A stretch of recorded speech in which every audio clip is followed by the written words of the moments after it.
Hello, guys, and welcome to episode 4 of the Correct Opinion podcast. Today's guest was Siobhan O'Hagan, and we spoke about why it was the right time for her to leave Bali, how she grew her very successful online coaching business, and our differing perspectives on the body positivity movement. Enjoy.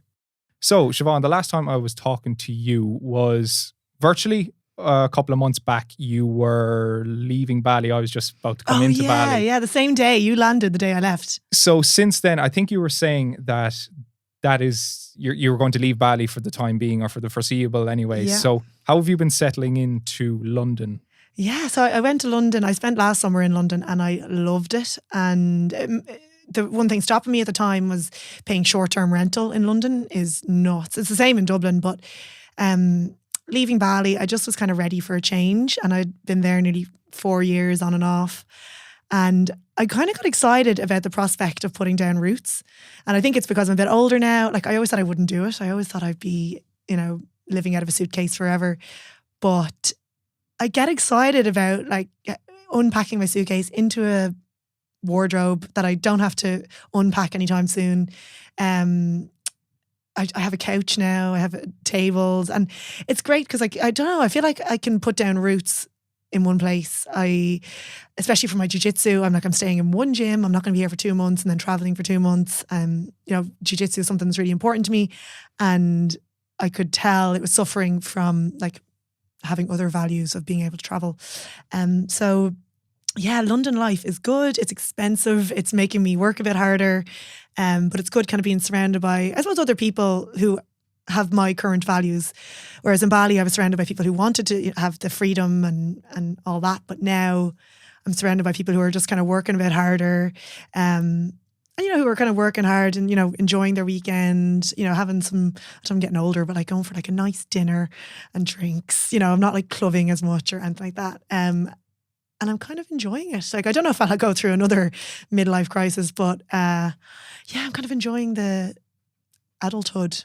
So do you think London is going to be a place where you see yourself based for the next number of years, or is it just kind of your stop at the moment? Yeah, no, so the big commitment I did was sign a 2-year lease, which was probably the biggest commitment I've made to anything or anyone in a long time. And but I kind of felt like I needed that. I needed some structure, and by doing that, yeah, I've kind of like decided to be there for a couple of years. But even after spending the last three, maybe 4 months there now, 3 months, I've realised that it really is a place that I can be. Like the weather all summer was amazing. Like obviously I'm used to sunshine, so that was a nice kind of easing myself into back into like the Western world. But even coming into winter, I'm kind of enjoying the seasons. Like I'm enjoying this time where it's probably a time now coming up September to like start of December where it's like, right, let's get the head down between training, working, less socializing, all that. Like this, I feel like I'm going to enjoy having the seasons and, being here for Christmas and then again, putting the head down in January. And then if I want to go traveling, the option's still there, but it's not, and it's obviously a lot closer to home. That was a big thing for me is like, traveling is great, but when you're away a long time, like I'd find myself being homesick, and it's hard to even express that online because you're living, I remember I was in Gilly Tea on like Paradise Island. This is when Ireland was in complete lockdown. It was Mother's Day and I was just like so upset. I was like, I want to be at home. And it was hard to say that online because, obviously I was looking like I was ungrateful for the situation I was in. And so now I think I've got, if I set myself up right, if I work hard enough, that I've got enough money to have a base and still go off somewhere for a month if I want. That's important to me, to still have that little bit of freedom, but also knowing that I don't have to move everything. Like even things like I'm like, I can buy a nice coat this winter, because I don't have to fit it into a suitcase, or nice boots, or I can go on a date without thinking that, it's not going to last, like there's actually potential there. So yeah, I'm excited. I can see myself staying in London long term. I like the anonymity of it. I could just go to the park and lie in my bikini I would think like I wouldn't do that in Swords, but yeah, I like London. There's a couple of things that I want to circle back to there.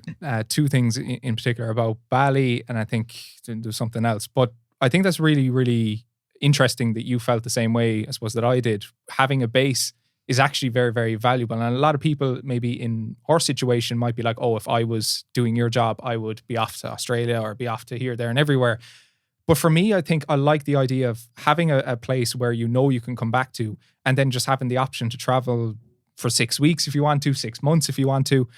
So as much as, there's so much opportunity, there's so much choice, I think it's really, really good to just have one place where you are set for the foreseeable and bounce back and forth from there. But I actually, sorry to cut across, one of the reasons that I ended up going, like I say, nomadic, I was paying rent in an apartment here in Holywell, and I started going to Thailand. That's when I started like kind of dipping my toe in travel, and I kept going to Thailand and then coming home and realising that I wasn't using like all the stuff in the apartment or even needing this 2-bed apartment that I was paying rent on.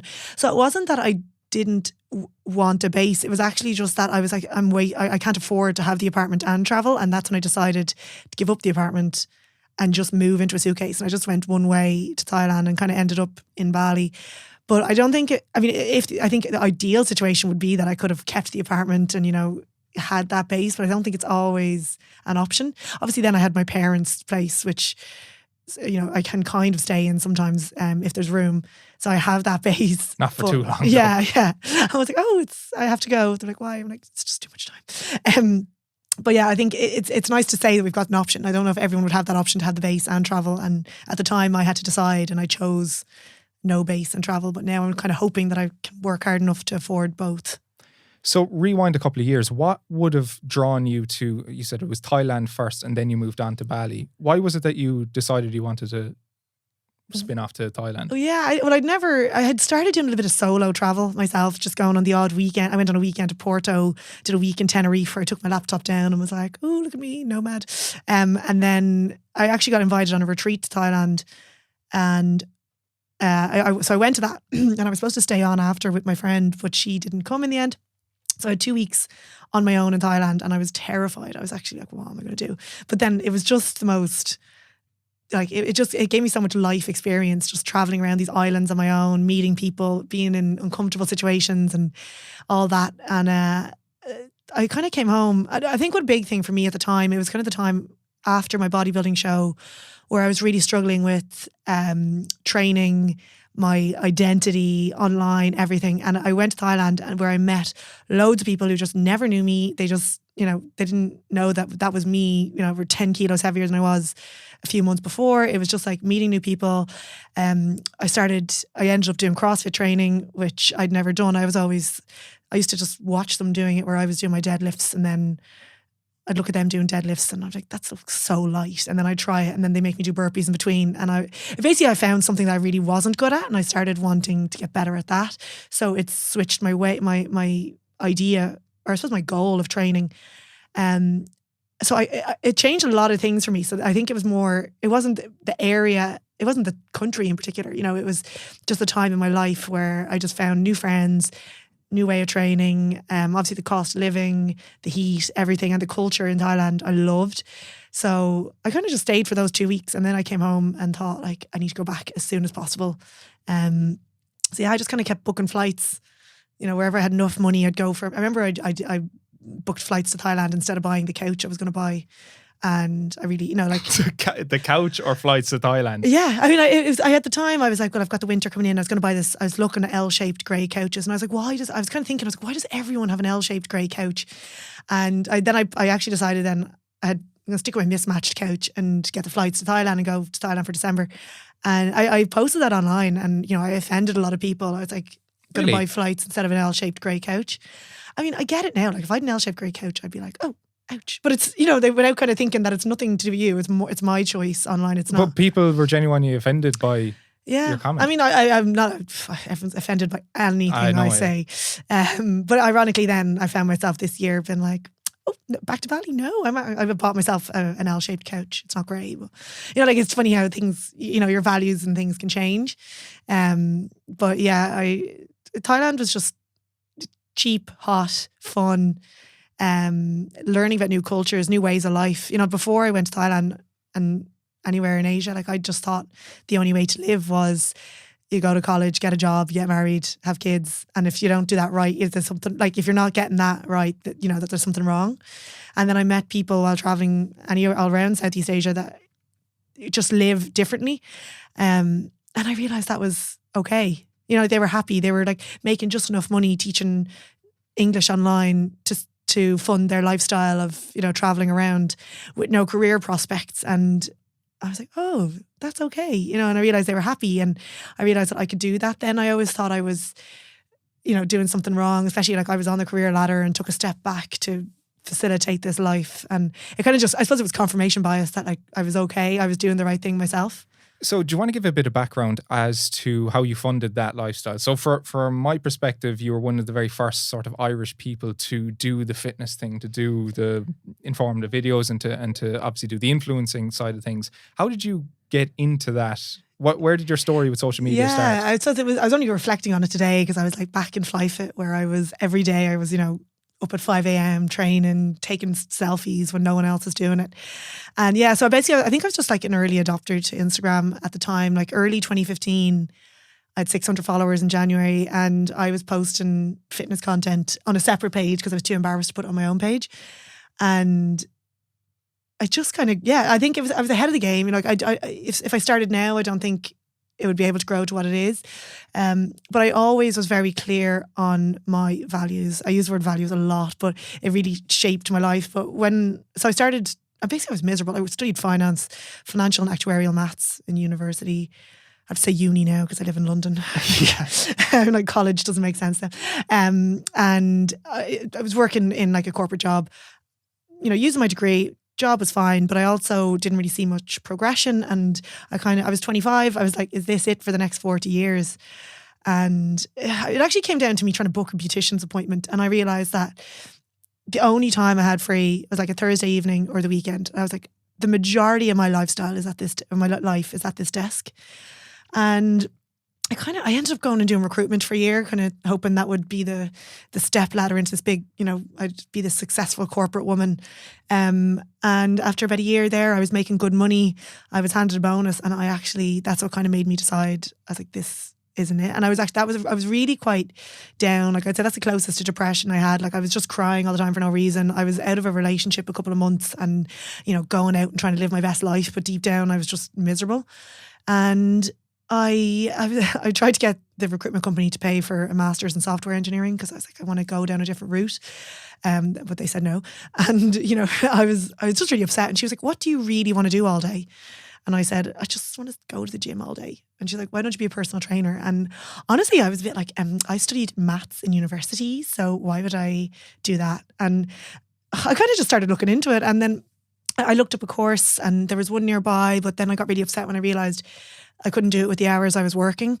And then, like, I hate to say, the universe put me in front of my old boss the next day and was chatting to him. And he's like, how are you getting on in recruitment? And I was like, I hate it. And basically he offered me, he was like, but if you want to come back to us, we need someone who knows the software. You can do it for a contract while you do your PT course. And it kind of like, I was like, oh, this is actually happening. And I was almost like, I didn't really mean for it to happen. So I went with it, like quit. And it was almost, that was the step back in the career ladder that I found difficult, that I had to go into the recruitment company and say, I'm going back to my old job. And like to explain to people that I had to say, oh, it's only because I'm pursuing a new career. When I don't know if I actually thought it would happen. I was just kind of like, I wanted to go back to the safe job that I enjoyed with the nice hours. But that's when I set up the Instagram. I was like, if anyone has any interest in fitness, I set up this separate page, OHFitness_IE, even though like I didn't even have a website. I don't know like where I got that from. I mean, it was Siobhan O'Hagan, OH Fitness. Anyway. I didn't catch that. Could you try again? Sorry. Series, eh? Oh, it's my watch. Sorry. Yeah, so then I started growing the Instagram, and I just think becoming a personal trainer, I went through the motions, but I really, really put the hustle in. Like I was prepping on my meals. I realised then I had to get myself in shape if I wanted to be a PT. I mean, at the time, I only knew personal trainers as really shredded people. And I was someone who went to the gym a lot, but never consistent enough to really see any results. Besides any like dramatic dieting I'd done through my teenage years. But I used to be in the gym, like lifting heavy. And I was like, why am I skinny? Like I thought strong was a new skinny. And long story short, I started learning what to actually do, started documenting it on Instagram. That grew, was like prepping on my food, studying to be a personal trainer, working full time, training at 5 a.m. every day in FlyFit. And it just started gathering steam, and people were like seeing my transformation. They were like, oh my God, how do I do that? And again, I was just one of the early people lifting weights, like female lifting weights on Instagram. At the time, I would have thought you had to be doing cardio and, dieting really hard. So I was just like, lads, I need to share this. You don't actually have to do cardio to get lean. Like, I was delighted. I was nearly like pulling up beside people out running, been like, you don't have to do cardio. I figured it out. Like, because I thought my only goal was to get lean. Like, I had no interest in actually being fit. Like, the username was OH Fitness, and I was like, I hope I don't get found out. Like, I was so unfit, but all I cared about was getting shredded. And at the time, like, you're 25, I was like, I just want to look good. That was the only thing that mattered. So to summarise, then, personal training, doing that, was really enjoying it. But the hours were obviously crazy. And I kind of had another bit of a crisis going like, wait, I thought this is what I really wanted to do. And I just, again, this I started reading and being more like aware of my own thoughts and my values. And I kind of drilled down. I was like, I just want to be on the laptop on the beach. And started working backwards from that. I was like, well, what do I need to be able to do that? I need to be working online. I'd always kind of, but even before I started doing personal training, I had looked up how to be an online coach. It's something I thought it was interesting, and it was something that wasn't really done at the time. So I started doing that, and eventually decided to leave the gym and go online. And I did. That was a big chunk of cash gone, but again, it was like, no, values are freedom and happiness, so follow that. And by leaving the gym, I had more time to build the online business. And I started going to Portugal and like realizing that I can live in the sun and work online. And again, early adopter to that. By the time the pandemic came around, I had a completely successful online business. I wouldn't even say successful, it was enough. But then it blew up in the pandemic because, in the first 2 weeks, I was like, no one's ever going to want to train again. I thought everyone would just give up. But then, it grew. It is a combination of me being in one place and having to sit at my laptop all day and do lots of work. And obviously people looking for, or seeing that as an opportunity to look after their health and fitness. And I had a program that'd been running for years that was ready to go. So there's my whole life story. There's some really, really interesting points inside there. One that stuck out to me was just going back to your career. So obviously you had a very high profile professional career. So I think in your situation when you were like 25 or so, to leave that job, maybe whether it's to your family or to your friends, it may have been, I'm sure that was a daunting task, given the fact that you're going from such a high profile position and then all of a sudden you're turning around and going, actually, I don't want to do this anymore. I want to be a PT. Yeah. And to be fair, like, it was the entry level. Like, I'd say I was only about 23 when I got into the corporate world, like when I started using my degree. And so I wasn't like I was at a high level coming back. In case anyone that used to work with me, but like, you weren't doing that well. But for at the time, actually, my dad he'd had a brain hemorrhage, but like survived completely. Like, but it was this, like, he had a moment where he ended up quitting his job to set up his own business. He had a such realization that, he was working all these hours of his life for 40 years. And then, he looked death in the eye and made him realize more important things. And obviously I took that on board as well. But I don't think I actually really ever believed I would do it. As I said, like, I kind of used it as an excuse, like, to go back to my old job. And they had said, like, just stay, like, you can do it as a contract. It's not a permanent role, but they're like, just stay as long as you want. And this is when I was growing the Instagram, and like, my boss was saying, like, but he used to say to me, he's like, will you ever stop taking pictures in the jacks? Like, I can see you're posting like pictures of my abs online, like, while I was in work. I was like, oh, you can see those. So I think they knew my head wasn't in it, or like that they knew, like, I was doing the work. It was fine. But then it came to a point where I thought I could just stay on. And he was like, so we're looking on taking on someone permanent, and we know you don't want to do it. So they're like, so are you ready to go? And I was like, oh. And it was just as I was qualified as a PT, and I was like, right, I actually have to make this work. Like, and I'm glad I got that push, because I think there's so many personal trainers who are, they study it on the side and they're working full time, and it's so hard to give up a steady full-time wage to try and build your own business.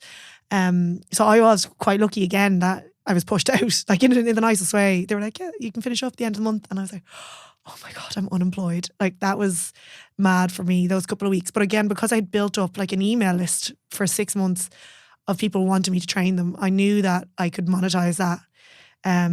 This is back when I even knew I didn't really realize I was building an email list. I didn't really know what it was. It was just like, I can't train you until I'm qualified. Give me your email. I'll let you know when I am. How many did you have on the email list after 6 months? Oh, I don't know. I know I had about 10,000, or maybe, I think I had 16,000 followers when I qualified. That's what I remember. That was on Instagram in 2015. But I definitely had so many people who want me to coach. And that was the other reason that I wanted to go online, because, there's only so many people I could coach in the gym around the corner here. So I was like, I need to have something to offer everyone. So it wasn't that scary. Like I basically rented off a gym and paid, I can't remember, maybe paid them €400 a month. And then I was basically my own boss. So like I could just use the gym whenever, bring people in whenever. It worked out really well straight away. And that's when I was like, oh my God, I'm actually making more money doing this. But then I got to a point where I had to then realize the money wasn't that important to me. And I worked backwards on how much time I had to do to make enough money. And I only did that. I started like realizing I wasn't going to work Mondays anymore. Just kind of, again, going back to my values of freedom, and I stopped working as much as I possibly could and worked enough. That gave me like the headspace and time to do other things, like build the online business, learn more things, do more things, have more. Like I think before that I never valued free time, and now I really think that needs to be. I don't think enough people value it, and I really do. So one of the things there that I just picked up on, and maybe it's a little bit different for you at that point in time because you were like an in-person personal trainer. You had to be in the gym at that particular time taking on clients. Maybe you got employed. Were you employed by the gym? No, I paid them. Basically, I was renting off them. But I think for me, when I started off kind of personal training, I went into the personal training to see, at that stage, I had a decent sort of social media following. So it was kind of, I'd be stupid if I wasn't going to be getting clients in there. But I think a lesson for someone, if you're building up, let's say a side hustle or so, is there's nothing wrong with having a career alongside it as you had for a long time, because that's given you the security, and worst case scenario, it's given you the finance to be able to, let's say, fund some things that you might need to do with the side hustle. I think a lot of people can go all in nearly too quickly, and then and they've missed out, or I'm trying to articulate how I'm saying, they've gone it all in too quickly, and the risk is so much exponentially higher if you're going in on a side hustle and just cutting your ties with everything else, as opposed to,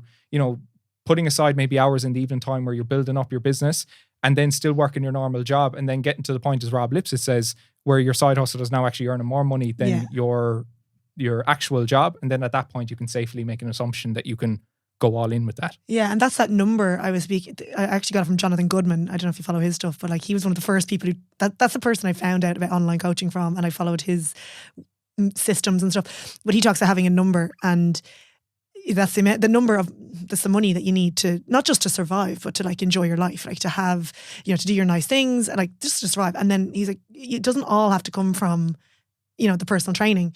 It's easy to say, like, if you have a career, it's hard enough. Or if you're on like a proper salary, you can't be like, actually just need to do 4 days now. You can't just be like, I don't need that much money. But like some jobs are very flexible now. You could look at reducing your hours in what maybe the full-time job and increasing, or to give yourself more time to work on your passion, whatever that is. But then also I see people, say that are doing personal training and they think it's not working. I'm like, you can supplement your income doing other things. You don't have to make all your money from personal training or teaching guitar lessons or whatever your passion is. You can work in a coffee shop and do that. Don't dismiss other work because it's not like a successful career or whatever. If it's allowing you to work on that business, or even just to enjoy a passion, you could be someone who just loves singing, but you're not making a lot of money from it. But it's okay to work in a coffee shop and still call yourself a singer. Like, it's not. I think we, maybe in Ireland especially, that we associate ourselves with our job so much that, we label ourselves with our career.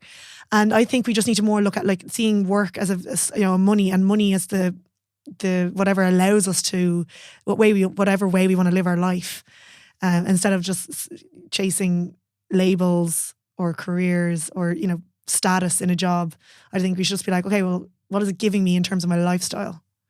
So if it allows you, like, I would think just do something else. Like, especially when you're traveling, you see people doing all random stuff, like being a VA, teaching English online. I'm like, there's ways to make just enough money to support that business. If you're not making enough from your business yet, you can find other ways to make money, sell things. And the other thing with that number is not just about making more, it's also about reducing your expenses. So I made a very conscious effort when I made that number, when I figured out how much I needed. I was like, or instead of making that bit extra, instead of doing those extra 2 hours in the gym, I could spend less on my meat. Like, what if I was sponsored by a butcher's? What if I wasn't spending €200 on supplements every month? That brings that number down, which means I don't have to work as much, which gives me more free time to build, grow. So I was kind of very aware of that. I was like, okay, where are my expenses and what can I do about reducing them as well? Well, you could tell that you had a background in finance Yeah. with that attitude.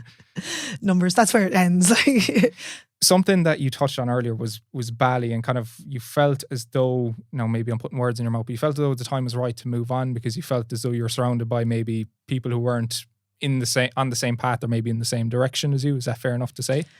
Yeah, well, I mean, that's more me and the way I react in an environment. Like, I always think I need to be in the right environment for me to be happy. There's a couple of things that need to be lined up, and it's good coffee, good training, sunshine, good relationships, and I suppose when I feel like I'm working. And the problem with Bali is that it has all those things, but it's hard to actually work because there's so many other distractions. Like, it's obviously, just take some self-responsibility and just do it. But I suppose it's easier in London where my other friends are working during the day, so it's not like, hey, want to go for breakfast, lunch, dinner? So for the environment for me makes me more productive, and I think in Bali especially over the pandemic, it was everyone that I was there was similar enough to me, like they were working online or they weren't on holidays, but I think in the last couple of months especially, people were arriving on holidays, and I'm so easily distracted, so it's not on them at all. It was just me. And I was like, okay, I need to change my environment if I want to be productive. Because I don't like forcing anything. I don't like resisting anything. I was like, I need to I'm a bit lazy. So I need to make everything as easy as possible. And it's why I don't last in Portugal either, because I could eat well, I could train hard there, but I don't enjoy the gym there. I don't have a jiu-jitsu that I go to. I don't have any, I go running, but I don't really want to. It's really hard. It's possible to eat really well there, but it's also easier to just have bread and wine with every meal. So I don't resist that either. When I'm in Portugal, I'm like, yeah, I'm just going to put on weight. I'm not going to work that much, and that's fine. I kind of accept it instead of resisting it. I think that's, so people might wonder why don't I live in Portugal? I'm like, because it's just not everything lines up, and the coffee is terrible. When I was in Bali I was only there for about 10 days. I think literally you had just gotten out on the flight going out, and I was just coming in. I really enjoyed it, and I felt as though it was somewhere that I could stay long term. But since I've actually come away from there, my opinion has changed a little bit on it, to be honest with you. I've looked, now, before I say anything else on Bali, I mean, the people that I met there, in terms of local people, some of them didn't even have shoes on their feet, but they always wore a smile on their face. The Balinese people are exceptional. They're just the most beautiful people. It was, it left a mark on me, to be honest, to see people who, in comparison to, let's say, Western society, said very, very little, but they always greeted with a smile. Were the friendliest people that I had met. In terms of the landscape, I really, really, it's a beautiful country. There's no denying that. With kind of the frictionless aspect of implementing positive nutritional and fitness behaviors, such as going boxing in the morning, maybe you do a gym session or a jiu-jitsu class in the evening. The food there is brilliant in terms of the health and stuff. But I felt, and I'm not sure how best to describe this, but I felt as though I wouldn't be as productive if I stayed there over the long run. And to be honest, there's some aspects of Bali that strikes me as a little bit cultish. Yeah, I mean, it was one of the reasons I was keen to get out, in April. I could, it was changing. And I felt bad. Everyone's like, hey, I'm coming to Bali. I'm like, oh. And and to be honest, maybe as... for a first time, I think, you might not notice the things that were annoying me or the reasons I want to. Obviously, it was getting busier. And Canggu, when I went to Canggu in 2018, it was so different. It was really like surfer town. I never ever wore makeup. You just wear, I was looking at a picture of me out on a night out, and I was wearing these My Protein shorts and a top and flip flops. Whereas it has really changed over the last 4 years. I feel like Seminyak and even I think it's the crowd from Dubai are now in Canggu, and it's obviously a lot busier. It's a lot more built up, and there's a lot of with a lot more people. You're going to get a lot more of the type of people. And so in any group of people, you're going to have a percentage of people who are just assholes. And so as the percentage of people in Canggu grew, obviously there's a lot more people who are just not and I'm seeing so many videos now, people disrespecting the locals. So I've realised now, maybe you did as well when you step away, is that a lot of broken people end up in Bali. And I was kind of getting, and maybe when I went there, maybe that was me, and maybe I'm just I'm a bit more healed now, or I'm just ready to go back to the real world. But I loved it, and I still, I'd wake up every day, and I woke up every day happy there. Like I was enjoying my day. I was spending time with great people. I was enjoying my training. I was eating good food. But there was something underneath that I couldn't quite put my finger on that I wanted to change. And I suppose it came to when I kind of started questioning, the meaning of life, like having an existential crisis one day on the beach. And I was like, are my values holding me out or preventing me from finding the meaning of life? Like, because I'm like, oh, freedom and happiness, and I'm staying in Bali, and I'm, won't get into a relationship because I don't know where I'm going to be in the next, month. I'm like, is that stopping me having a family, or, building real relationships with people, or being close to my family, So that's kind of like the realization that I was like, maybe I should give another type of life a go for a while. I remember you posted on your story before something about you were content with the idea of not having kids. Has your opinion on that changed in the sense of relationships or in the sense of starting a family? Yeah. And it's mad. Like, I mean, I was always so adamant I didn't want kids. Like, I was like, kids annoy me. I love my life. Like, just thinking of how much my life would have had to change to have a baby, I would have been like, absolutely not. I just wasn't willing, and I really had no maternal instinct at all. I think, it was actually that day on the beach when I had the crisis, and I was just like looking at this couple who were just like, they had like a toddler, and they were just like in their own little world. And I was like, that mustn't be too bad. I'm not saying I want kids or like, but I was actually like, I'm not against it now. And my first thought was like, oh my God, I'm going to get slaughtered online because I said I didn't want kids. And now if I ever have one, I'll just have to tell them it was a mistake. But I do think, I think you have to be open to changing your values. And I think anyone who would criticize that, it's not someone whose opinion I would value anyway. But yeah, I think, again, it's circumstantial, and my environment now would be a lot more, I suppose I wouldn't be resisting my life if I had a baby now, because I'm like, oh, I'm in one place, near my family, near my friends. I've got a home that I can put the baby in spare room.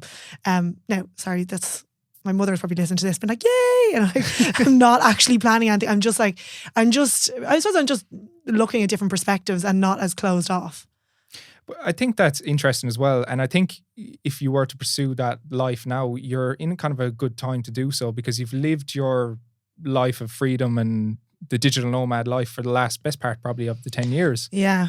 So I would imagine there's not going to be a huge part of you that's like longing to go back there, let's say. That's it's like the ordinary transition of life. Yeah, like you see fellas on Hinge are like, this year I want to go travel the world. And I'm like, nah, out, I've done it. You need that to be done earlier on at, let's say, my age. Yeah, no, but the problem is with the pandemic, obviously a lot of people didn't get to travel. So then, some people are a bit, I know women as well, like that want to, they feel like they've missed out on a bit of life for the last 2 years. So they still want to go and do that. But then they're struggling with, obviously, the body clock ticking. And it's like they want to go travel the world or to have that year where they might have worked up and they want to take a career break and stuff. And it's difficult for them. So I'm kind of lucky that I got that opportunity to get it out of my system. And I don't know, like it might not be out of my system. I could turn around next year. I could turn around as soon as the temperatures go low and be like, actually, I'm out. Like, so over the last, let's say, 10 years, you've been living kind of a different lifestyle to what most people would live, in the sense of your career, but also the freedom that you had to travel wherever you wanted at any one point in time. Did you have any difficulty in maintaining, let's say, relationships over that time? Or how did you go about managing any relationships that you might have had? Yeah. I mean, I've basically been single besides like nothing serious since, I'd say, before I was qualified as a PT. So but my last proper relationship was like 2014. Now there has been obviously people I've been seeing for a while, but I also, especially the last 2 or 3 years, it was like, what's the point? Because I knew I was and I think in Bali again, there was just nobody I was really interested in. Like again, it was a lot of broken people. I'm not a big fan of like long hair and beards. Like I was kind of like, I wanted someone. I don't know what I wanted, but I wasn't finding anything I was interested in. There was nothing that I weren't pursuing. It in Bali anyway. Yeah. So yeah, I mean, and also I think my confidence in Bali was like, it's just full of beautiful women. Like I had really bad skin all the time. I just didn't feel good myself, I think. So I never really put myself out there. Like I might look at the apps, but I never actually like went on dates, I don't think. I'm trying to think. Like obviously it's on and off. Like I definitely feel more confident when I'm able to like put my makeup on and have nice hair. But not saying that I needed to be confident, but I just feel more confident. I don't know, in the cool weather, if that's fair enough to say. I'm not sure if I interpreted that right, but you said loads of beautiful women in Bali and that made you feel worse? Yeah, like I think there's a lot of like average guys and then like really hot girls.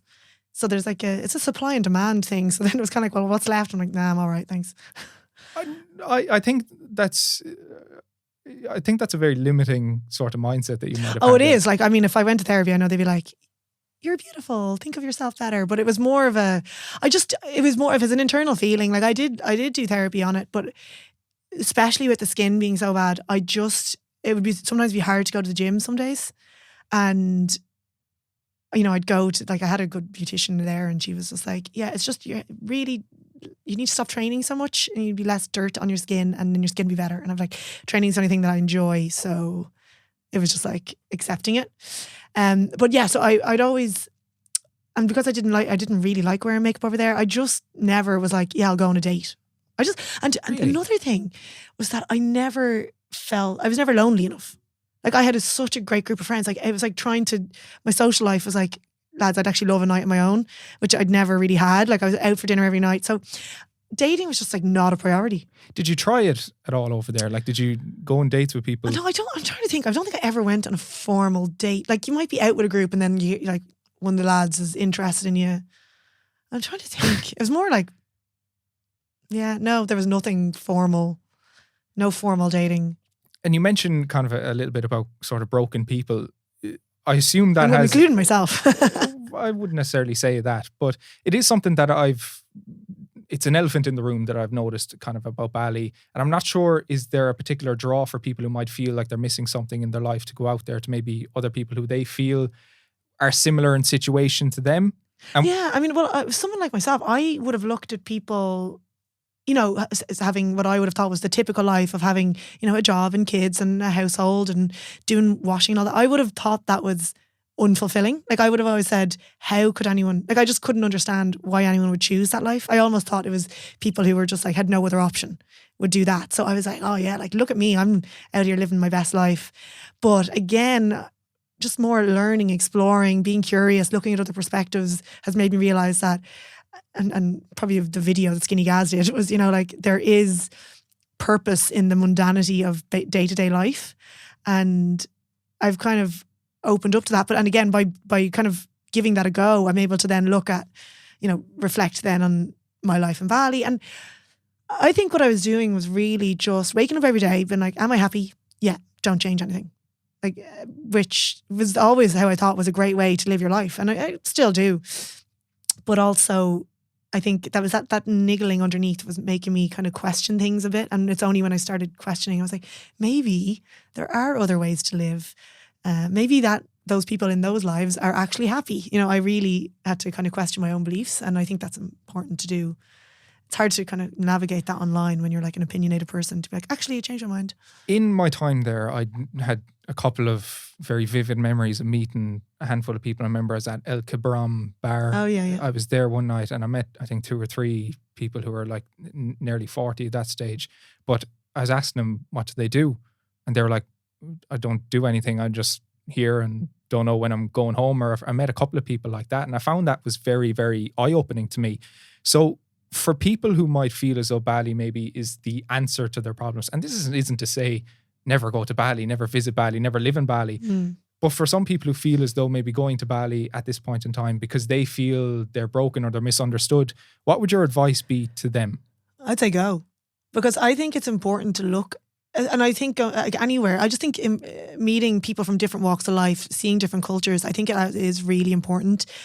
It was important to me as a growth as a person. Like it made me realise that there was more to life than I suppose the lives I was just seeing around me in Dublin.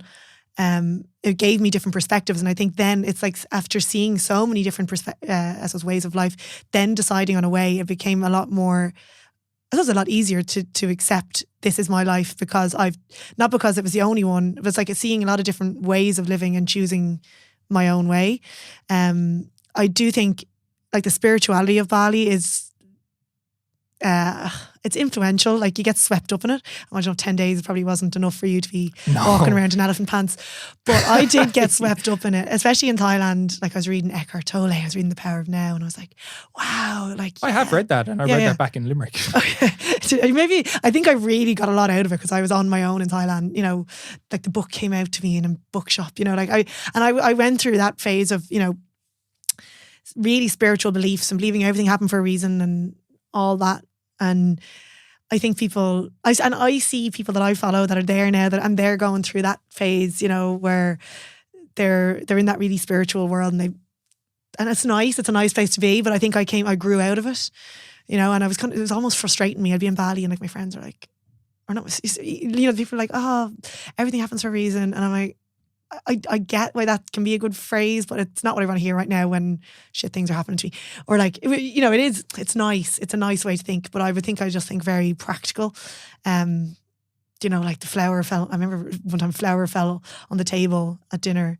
Everyone's like, oh, wow, like it was the sign. I was like, no, like there's hundreds of flowers there. It was gravity. Like, you know, which is kind of, you know, I didn't like the way I was kind of almost, so I felt I was almost alienating myself a little bit from that kind of people thinking all that. And I was kind of like, I don't like being this like bitter L1 in Bali. You know, like I kind of wish I was still in love with the magic of it all, but I wasn't. So like maybe it was my time to move on and let people enjoy it. Like I didn't want to be the one going, no, that's not true. You know, I was like, let you guys enjoy it. You know, it's not for me at the moment. So do you think it's mostly, because from the outside looking in, a lot of people might think that is something that shit is batshit crazy, but would you think it's more so a phase that people go through when they're in Bali?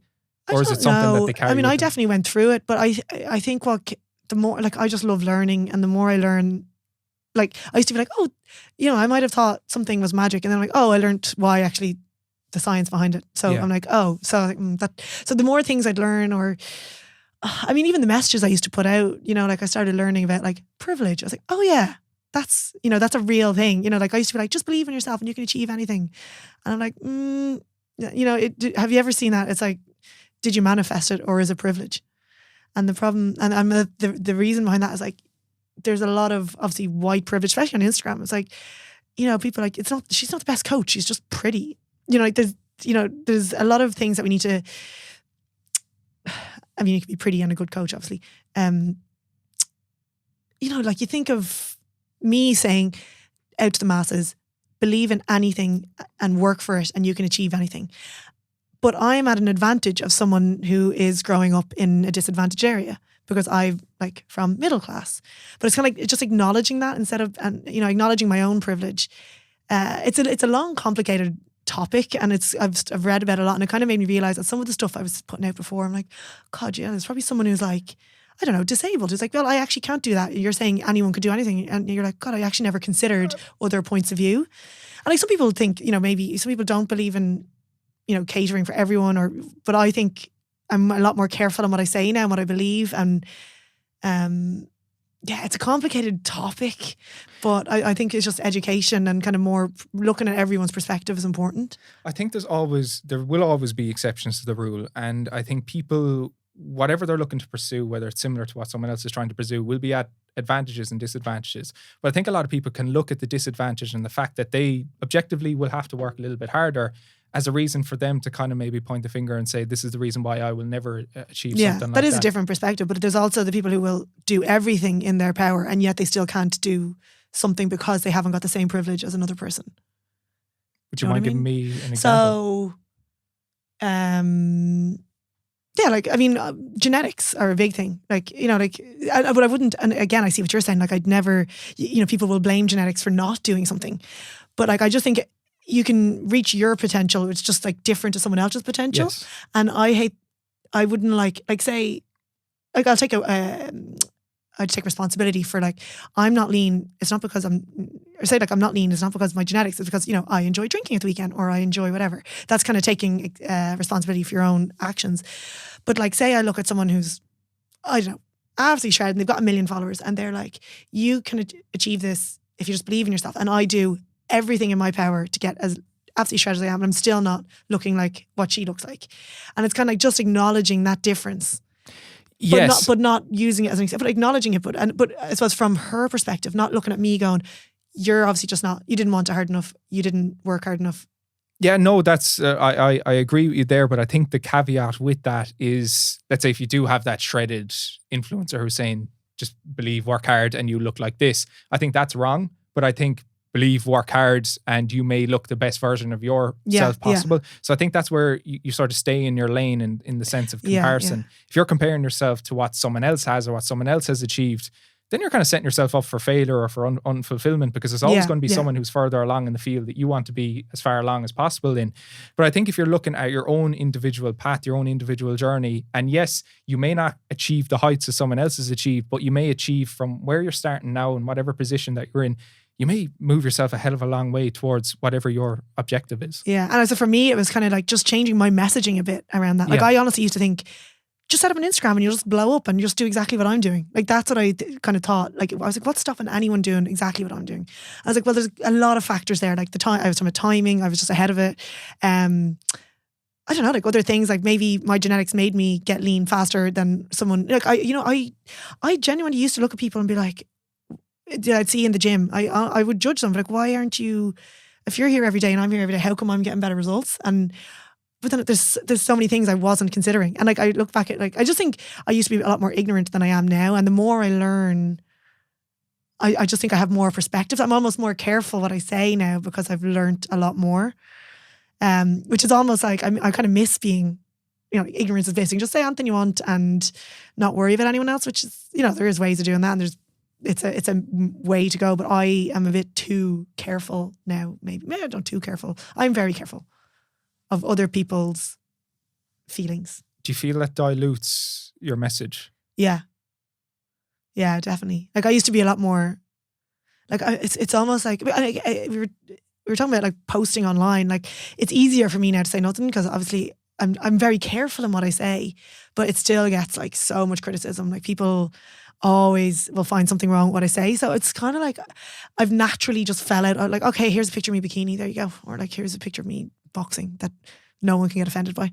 But I don't, and again, it becomes like, I just kind of show my way of life and that's how people find me and, understand what I'm about. Like I don't do that many videos where I'm like controversial anymore. And I might do one tomorrow. Like you just never know. It's just that the motivation isn't there because my business is running fine, like through just my Instagram, but I just don't have that motivation to be like, guys, go lift weights. Because then you'll just have people be like, well, I don't want to lift weights. And I'm like, okay, do you know what? I'm like, okay, don't. So it's just easier for me to say nothing. I'm like, here's a picture of me lifting weights. There you go. It's a very valid point because, and I don't let it stop me from trying to be as I can see that this is where we're different. But I have gone through phases where I have tried to appease the masses. I've been very careful in how I've articulated certain points. And it doesn't matter how well you articulate it, you'll always have someone who'll have an issue with what you have said. So even this is as recent as the last number of weeks, I've started to think, right, the people who are going to complain about my messaging are not certainly people I want to be working with or even indeed want to be following me. I've started blocking a lot of people who've just started making the most ridiculous arguments in contrast to any points that I've been making. So my goal with sort of posting is to just weed out those people, and it might necessarily be what your strategy is. But I feel for me, when I go to work with someone, when I do post, I want a load of buzzers. I think Paula Lima does a lot about kind of purges and things like that. That's essentially what I want. Yeah. Because I think no matter how good your message is, no matter how carefully you articulate it, you'll always have some anonymous profile who's going to hate it. Do you know what? I mean, I've talked to James Smith a lot about this. Like I'd always be like, oh my God, how'd you get away with saying that? And he's like, I don't. Like I'm getting so much hate. Like I'm like, oh. And I'm like, I get so much hate again, no matter what I do. But it's funny, you'd never know online because I don't ever address it. Like I don't even reply. I'll just block. Some of it, like looking back, I'm like, oh, that was actually a fair criticism. But at the time, I'm like, there's no value in engaging. And like sometimes, you can do a controversial post for that reason. That it will gather some people that will really agree with you, and it'll weed out others. But I don't know. I mean, I think you gather then a persona online, and you might have people who I could go meet someone now and I'd be like, oh, just a podcast, Sean. They'd be like, I hate that guy. I mean, basically, it happens a lot with James. Like, I'd be like, oh yeah, I have friends with James, and they'd be like, hate that guy. And I'm like, you really don't know. Like, he's not like that online. Like, in real life, he's really articulate. Like, he knows what he's doing when he's posting controversial videos. And I think maybe like, even just saying that out loud, I'm like, maybe I'm worried about people's opinion of me more than I need to be. You know, like the general public. Maybe I'm like wanting too many people to like me. What and I would it's look not at there, possible. Siobhan, you obviously have a very loyal kind of following. And what I would say on that is that the people who love you are going to remain loving you no matter Yeah. what you say, provided obviously it's not the most ridiculous sort of argument in the world. But those people, like, imagine you were to live your life according to who people feel you should interact with, what you should say. Yeah. You know, ultimately it's not their page, it's not their life. And I think if you were to do everything so that you wouldn't receive an ounce of criticism, I know, you do nothing. You'd have a very miserable And life. I think I've been doing this long, and like I feel like I'm old in the tooth. Like I remember getting my first hater probably in like 2015, and I was like, oh my God, I thought everyone loved me. But I'm very lucky that I've grown with it. Like I know myself inside out. I know how people work. I'm really good at like kind of being rational in replies and my actions. But I feel sorry for kind of new people, especially on TikTok. Like TikTok is wild, like in terms of the comments. Like, I mean, I got so much hate because I did a video about how I poach my eggs with inverted commas, and like the amount of hate I got being like, these are boiled. And I was like, I actually say how I do my poached eggs with inverted commas. I said, without actually poaching them.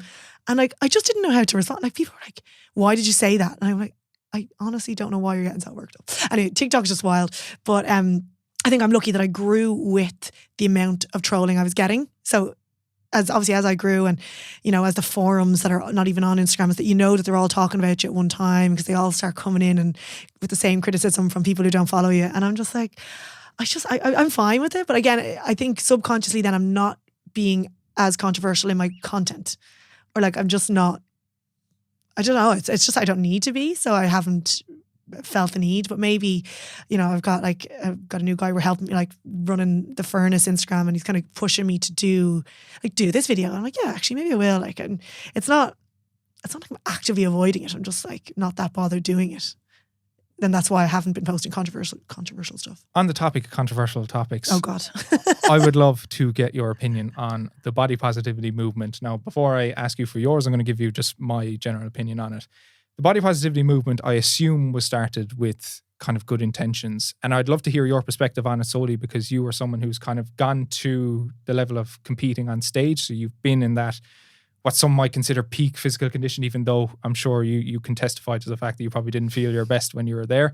But also that you're very open and honest. You're an open book when it comes to when you're not feeling your best and when you're maybe not having your best body image days. So for me, I feel as though the body positivity movement started with good intentions, but then became hijacked by people in good shape and not so good shape who realize that if they hold themselves a certain way or they present themselves in a certain way, that they will get lots of likes, lots of engagement, lots of followers, and hence more money as a result. Yeah. So where do you lie on? I mean, first of all, I always think it's about following your ethics and morals. Like, I think some people, you can, like, they can argue that like this post is positive or it's helping people. I'm like, yeah, but deep down you did that just for engagement, so that's what I mean, every post is that.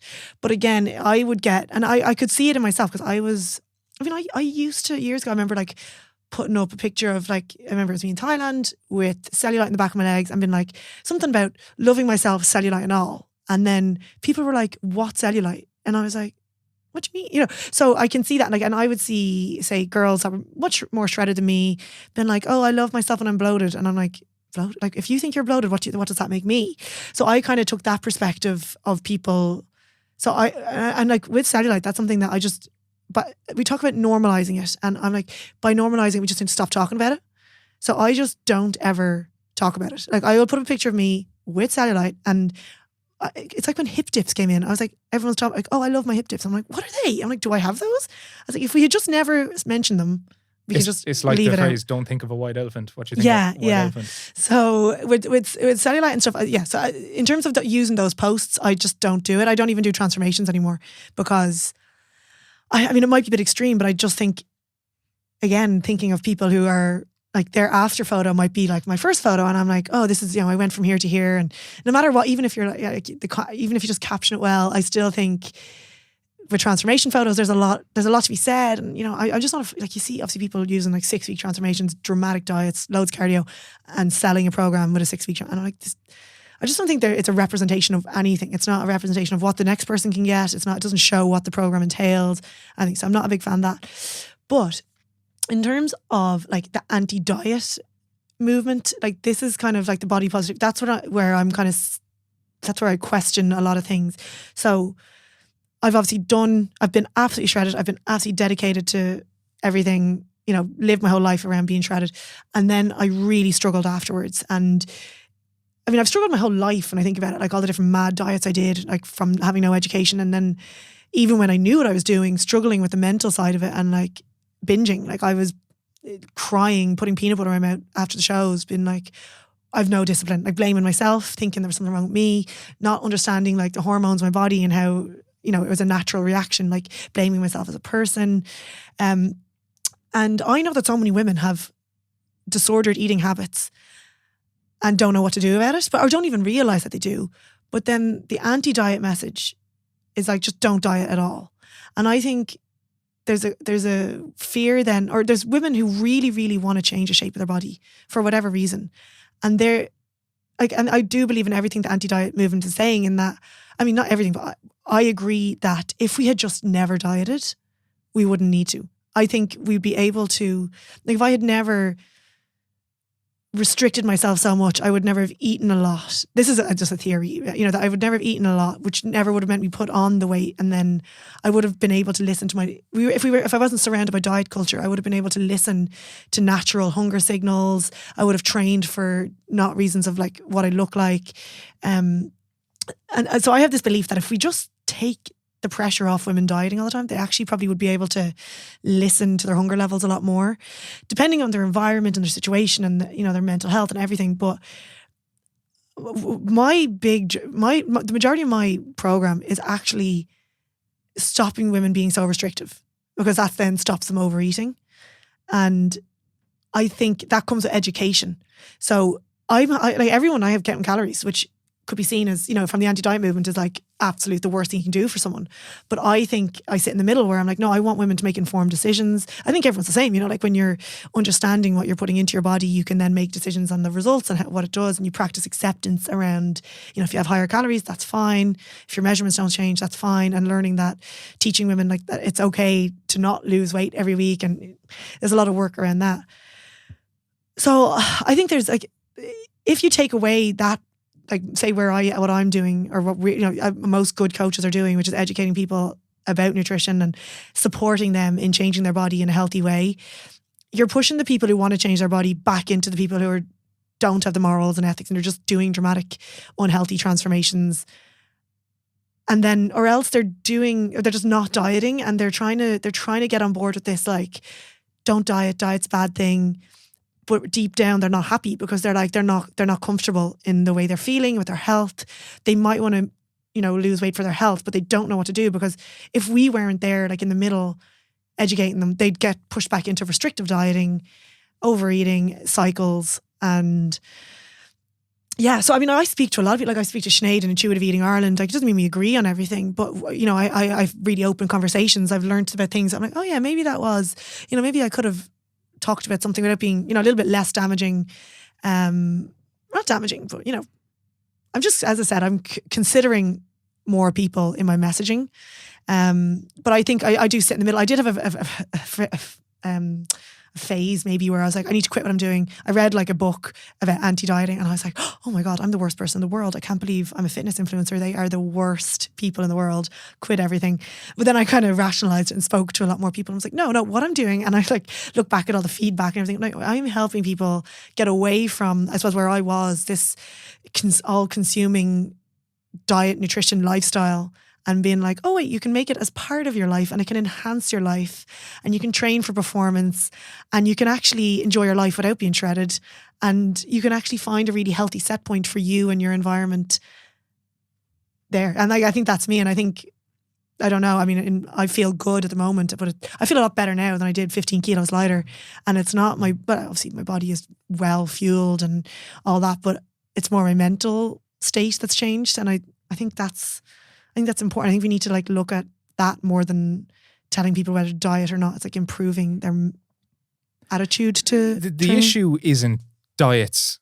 The issue is the minority of fitness coaches out there who will starve clients who will give them excessive amounts of cardio, excessive amounts of exercise.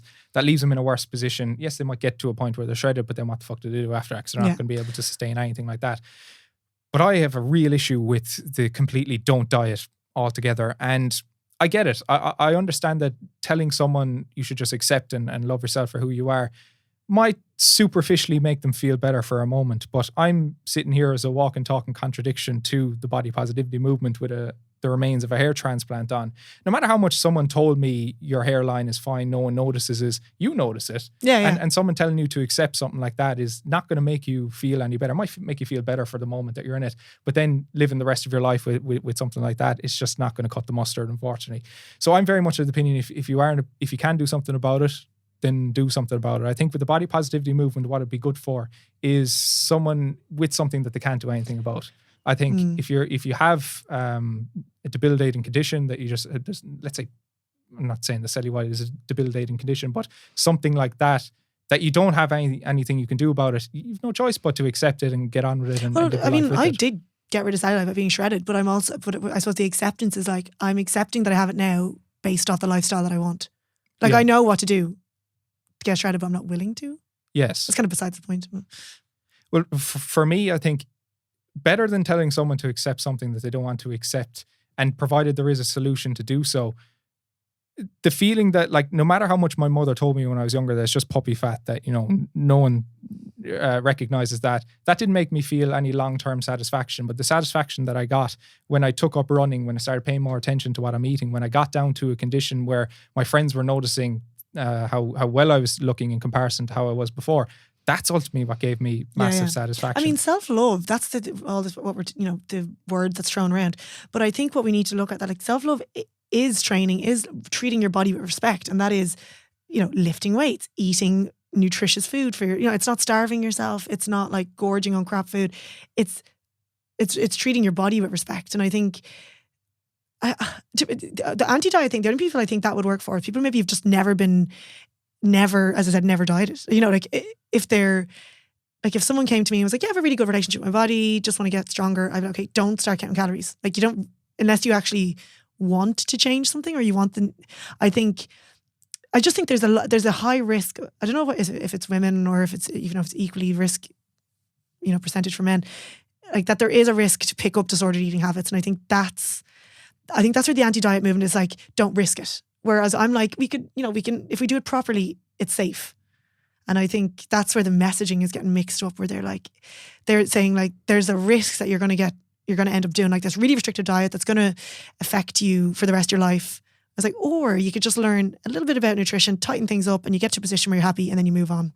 And I think the problem is it's the word diet, you know, like it's like, what does that actually mean to you, to me, to, you know, people see it as, I'm not doing another fad diet. No, I mean, I ask people like, have you dieted before? And they're like, no, just count calories. And I'm like, okay, it's just a different interpretation of what the word means. For me, it just means going into a calorie deficit, which I don't know. The issue is not whether someone diets or not. I think it's just simply education about what more sustainable practices are. I think actually the Latin for diet is, or the meaning of diet is like Latin or something, and it means lifestyle or something. So that's exactly what someone needs to be pursuing. It's not going to be something that you're going to pursue for the rest of your life. You're not going to be in a calorie deficit for the rest of your life. That defeats the purpose of being in a calorie deficit. It's a short and sweet, depending on how much fat you have to lose, of course, time in which you're going to, do the things that you need to do the due diligence that you need to do to lose the fat that you want to lose, and then get to, or then come back to a point where you can live your life a lot easier. I do find myself saying to kind of a lot of my clients now at this point in time, because I have had clients in the past who have been very inefficient with kind of fat loss. And I think from the outset, you might go, oh yeah, but they're getting nice balance or whatever. But ultimately they're in a position where they want to improve their body composition. And if they're being inefficient towards it, the motivation to continue pursuing that is going to wane over time. What I have found myself advising is, look, this could be, whether it's 6 weeks or 7 weeks or 8 weeks or however long it takes you to get to the condition that you feel is you're going to perform your best at. This could be a short-term investment for a longer-term gain. I said maybe for the next 6, 7, 8 weeks, we have to cut back on more social occasions than we might like to be able to manage things to the best of your ability. And then after 8, 9, 10 weeks, whatever length of time it takes them, we can start to introduce sort of your social life, teach you how you can balance that a little bit better. By all means, you can do it while you're dieting. It's just going to be a little bit harder because you have less calories to work with. But it's like, for this period of time, let's just do what we got to do. And then from when we're done, we can start to help you build a lifestyle that you'll be able to ultimately sustain a lot easier. Yeah, and actually slightly different with me. I'm not really trying to get people leaner. Like what I'm trying to do is really improve their relationship with their body and their food, I suppose. But by doing that, they end up leaner because they've relaxed. Like again, as I said, it's trying to remove those days where they're overeating and shame and like where they're starting again tomorrow. Like so I actually like doing it slow, and I like them having having social occasions and reflecting on it. Like I'm big on journaling, and I'm like, okay, are you happy you did it? Yeah. Or like, trying to think. So say you went to a party and you had a great time, but do you know what? Like reflecting on it, like, do you know what? Next time maybe I don't need to sit down beside the platter and have the whole thing. Yeah. Like and using that as like, okay, well I've learned something from that, and then it becomes the next time that happens, they'll go to the party. They won't say no to the party, but they'll be like, just have some food before I go. And these are little tiny things. So I kind of like people going slow because it's all these like it's experience, I suppose, that you pick up with all different life. Your life's going to throw things at you, and it's kind of reflecting on what you want, what's important to you at that time. What would you do differently next time? Because I mean, like short term, like it's easy when you have a proper plan in place. And if someone is young, like it's different when you're in your 20s young, you're like, right, I'm ready to do like a dieting phase. But the majority of people I have is just like women who are like ran off their feet with kids and work, and like dieting isn't their priority, and they want to make a change, and it's just trying to like make small changes that'll be sustainable for them. And I know that like when I was in my 20s, I was like, this is easy. Like I was like, why isn't everyone just getting shredded? Especially when I had women in their 30s then coming to me then. I was like, yeah, here's what you do. Just eat this many calories, stick to it. Well done. But I think I'm a lot more, I was just looking at the whole thing now. I think just the people who come to me aren't like that kind of, we're not going through phases really. We're not doing like cutting phases, bulking phases. It's more like just getting a handle on things over 12 weeks and then having the knowledge to then decide themselves whether they want to, like they know then how to like reduce calories if they want, to take time off if they want. And it's kind of like empowering them to do it themselves. Yeah, I suppose that's the difference in, what our messaging might be and the type of clients that we would attract. So that's another, I think, important point is that certain coaches would be better suited to certain clients, whereas maybe the clients that you have might necessarily be suited best to my approach necessarily. Yeah. I mean, even the training we do, like it's most women, I would just suggest going in doing hypertrophy training. But like I might get someone coming to me and they're like, they're quite advanced. They want to, maybe put on some muscle, blah, blah. And I'm like, I'll say to them, you're better off spending your money with someone who's, maybe a bit more individual or a bit more advanced. Like I kind of stick to a type of people, and I think that works. Like, and I'm happy to give refunds. Like, I stay within my scope of practice and just stick with that. And I always think following your morals and ethics when it comes to making money, like not being like, oh, I'll just take the money off them anyway and we'll do something. I'm always like, just tell them to go away or give refunds, and that will come back to you in other ways. Like I'm really a big believer in that, and just always focusing on helping people, and then the money comes in other ways. It's you could market like the way you could market it. I could make a lot more money if I was putting up transformation pictures and like selling pictures of my transformation now and saying, I can do this in 6 months for you. And I'm like, no, just stick with your morals and it'll all work out. And like so far it has. And I just hope more people do that. Perfect. So you've had a big occasion the last couple, was it a month or two ago where you were with Sinead Hegarty launched her clothing line? Yeah. How did that come about? Well, I've been like working with My Protein for like 6 years. And it's funny because I know you talk about, you're like, you wouldn't take sponsorships. I'd actually interested to hear your thoughts on that. Sorry, it's not that I wouldn't take a sponsorship. I would be straight with you. My Protein have come to me a number of times and I've said no every time. I just don't feel as though My Protein is something that might align with me at this point in time. But I'm not against sponsorships. I'm not even against paid ads, but it's just, it has to be, it has to align with what you do, or it has to be something that you would actually naturally promote. Yeah. I'm not going to come on here with a lemon water drink and start saying, oh, this is fantastic. This is and you don't see me do that. Like you don't see me using like BCAAs and be like, if you ever see a picture of me in my underwear in the kitchen holding BCAAs, like you can shoot me. What I like actually about, I hope you don't mind me cutting across you, but what I like about your promotions is it's very seamless. It integrates really well into your sort of stories, into your posts. it's nearly posts that you would be doing anyway. You just happen to be wearing my protein. I actually looked back and I was like, in the last 2 months, I had done like 16 posts where, and I don't post that much on my grid, where I was like wearing my protein. And like they only asked me to do like one a month. Yeah. Like it's not like they're paying me to do it. It's just I'm genuinely wearing it and happy and excited. Like do just stuff that I like. And I have a picture of me with my free bag of protein back in 2016 when I was like, I used to buy this and now they're giving me a bag for free, and I was delighted. So yeah, over the years, and it's always been such a great relationship where, you know, I was paid commission and then they just pay me like a monthly salary. And again, that for me, I was like, okay, that's, you know, that gives me freedom to do other things. And I would never, and because it always, I mean, I've turned down a lot of things over the years. I've said yes to some things that even I look back now and I'm like, that was not the best move. But again, following like, I don't need the money from that. So it's never taking money for something that I don't believe in. With the clothing of my protein, like I was in their first tracksuit thinking this is so cool, and like seeing the production and the money and everything going into it, that's improved it so much. I've so excited as it went along. Like I genuinely opened the boxes, been like, oh my God, look at this. And to the point where they're like, don't post it yet. I'm like, sorry, I was really excited. And that, so it's really always aligned well with me. And I think if anything changed, I'd happily be able to step away, no problem, because it's not like I need the money. Sorry, I just mean like my main business is my coaching, and then anything else is like a nice bonus, you know. And I think I've been able, because I've got my own business, I'm able to just, I think people trust me because they know I don't have to do it. I don't have to take any of the, you know, whatever sponsored posts for anything. But if it's something that I use and I like, and I think the people would, I put my followers first. I'm like, if you'd believe in it, or if I think you'd benefit from it, I'll post it.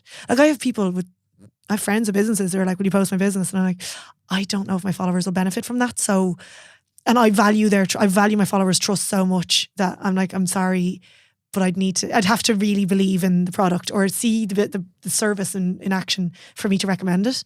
And I think there's value on that in the long run. That's really important, because if you started doing that, you do it for one person, all of a sudden you'll have a load of people saying, well, it's very hard to, if you do something once like that, it's very hard to draw the line for future people coming up, because they'll just go, well, you did it for friend X and you won't do it for me.